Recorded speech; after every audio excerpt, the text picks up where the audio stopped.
Hey, and welcome to the very first Dear Westlight of 2021. This week, I want to talk to you about an email I received pretty much for the past few months that said, do you have any recommendations for books that I should be reading? And I love this question because it reminds me of a quote that says, you will be the same person you are today in 5 years, but for the people you meet and the books you read. And while I can't just give a broad recommendation of what books you should be reading because it depends on who you are, what kind of personality you have, and what kind of thing you're going through in life, I wanted to share with you what books I've been reading. This quote reminds me that every thought that I have, the way that I interpret scripture, the way that I interact with people, doesn't come from a vacuum. I was inspired to think in a certain way sometime in my life. And chances are it was through interactions with people or a book I've read. And for you who listen to the pastors of Westlight preach throughout the year, I think it's fair that you guys know what books have influenced me specifically. So what I did is I sat down and pulled out a sheet of paper and I wrote down 10 books that have inspired me to think the way that I think right now. Now, I consume other kinds of media such as podcasts and YouTube videos, and I watch fictional movies. But today I just want to focus on books that I've read that's changed the way I think. Now, just because you see a book on this list doesn't mean that I agree with everything that's in it. Basically, what I'm saying is these are the books that help me think and influence me to think a certain way. So let me start with one of the first books I read when I started going to seminary, and it's called The Divine Conspiracy, written by Dallas Willard. Oh, by the way, most of these books are professors in seminaries or universities. Divine Conspiracy is a very dense 400-page book that is really life-changing. This book pushes against the brand of Christianity that just focuses on, hey, I get to go to heaven because Jesus died on the cross. It focuses more on how to become a disciple of Jesus. Let me tell you, you'll never look at the Sermon on the Mount the same way after reading this book. The second book on my list is called Surprised by Hope by N.T. Wright. I think in many Christian circles, we focus so much on after we die, we get to go to heaven. But N.T. Wright argues that life is not about getting to heaven, but bringing heaven here on earth. Now, Dr. Wright is this brilliant guy who understands the New Testament more than anybody that I know. And he basically says that the ultimate goal that God has for us is not to experience life after death. He focused on something else called life after death. He argues that the ultimate goal of humanity isn't to evacuate this world because this world is good. He basically says the whole point of Christianity, the whole point of humanity is to bring heaven here on earth. All right, number 3, The Lost World of Genesis 1 by John Walton. Dr. Walton is one of the brightest minds when it comes to the book of Genesis. And what I appreciate him doing in this book is that he makes it into something that's simple for us to read so that we can understand how Genesis 1 was originally intended to be understood. One of his famous lines is that the Bible was written for you, not to you. So we need to do our homework to find out how it was originally intended to be read. Number 4, The King Jesus Gospel by Scott McKnight. He spends a lot of time in this book talking about the differences between the word salvation and gospel and how they're not the same thing. He thinks that the word saved today is being misused, and we really need to recapture what the gospel is. And if we understand what the gospel is, then we understand what salvation really means. Now, what I appreciate about this book, especially the newest edition of this, he adds a chapter in there about what a church in the first century would be like, how it would be diverse because it'll be filled with people who are slaves, but people who are masters, people who are Romans, people who are Jews. And when they get together, it shouldn't work, but somehow in the first century it did.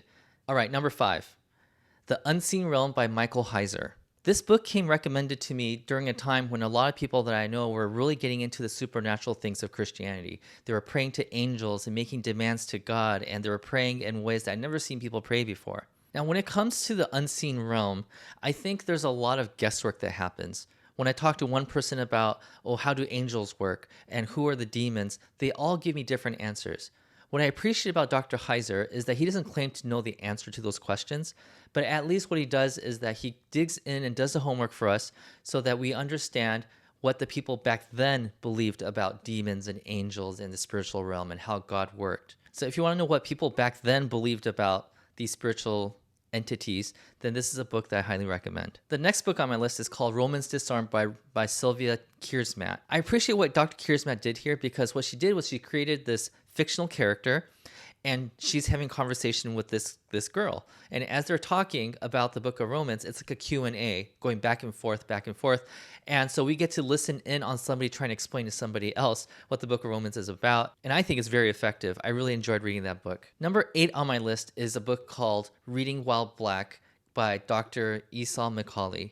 Now, let me first off say that this book was not written for me. I'm not the intended audience. This is definitely written for African Americans who are reading the Bible and wondering if there's anything in there for them to offer hope. He basically talks about American history and how African Americans worshiped through that time. I really enjoyed reading this book because it opened my eyes to a lot of things that I didn't see before. That a person who is well off reading the Bible might read certain passages differently than a person who's been oppressed by governmental systems. It basically showed me that the way I read the Bible demonstrated to me how privileged I really am, and that people who are less well off than I am would read the Bible a little differently. This book has a little bit of Black history written into the book, but mostly it's a biblical study of how certain passages should offer hope to people who are oppressed. Now, number 9 and number 10 are not written by professors of some seminary or university, but they are basically pastors who are writing this. At number 9, I have a book called With by Sky Jatani. In this book, he demonstrates how important it is for us to first nail down this one concept, which is that it's all about the presence of Jesus. He basically says if Christianity was handed over to you in some sales pitch like, hey, if you want to have this kind of life, if you want to go to heaven after you die, then you need to have Jesus in your life. As if Jesus was a means to an end. He says that that's not Christianity. The main point of Christianity is to be with Jesus. He is the goal. This book always reminds me of what's most important. It always brings me back to what is most important about Christianity. And finally, number 10 on my list is a book called The Liturgy of Politics by Caitlin Schiss. If you ever wonder how a Christian is supposed to get involved in politics, how we should vote, or maybe even wondering, how does my belief system, how does that change the way I vote? This is a book I highly, highly recommend you to read. Well, I hope this list gives you an idea of what kind of books have influenced me. There are many other books that I could have put on this list, but if I went over all the books that I've read that's influenced me, this video will go on forever. And my hope is that you've been reading books during this season also. Books that challenge you and books that encourage you, but also books that you disagree with. These are things that help you grow. And make sure you talk to somebody else about these books. It's not until other people disagree with you that you learn the blind spots that you might have in your life. So if you have books that you want to recommend me to read, then please send it to me. Let me know what you recommend, and I would love to read it and have a discussion with you about it. And as always, if you have any questions, feel free to drop me an email, kotz@westlight.org. All right, that's it for this week. I'll see you guys around.